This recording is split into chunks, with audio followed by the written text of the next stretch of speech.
Mana bu kichkina dron bilan sizlarga hozir Yevropada, Praga shahrida qanaqa qilib 100 yevro topishni ko'rsataman. Buni yo'li juda ham oddiy.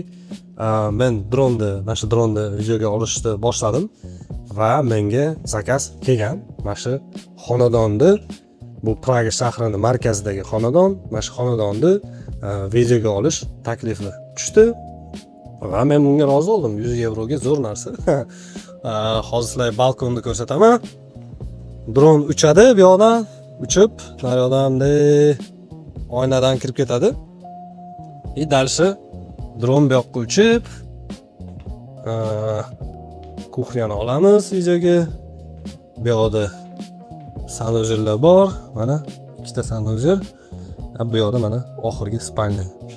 Shu videoni sizlarga ko'rsataman, qanaqa olganimni. Faqatgina u keyingi videoda bo'ladi.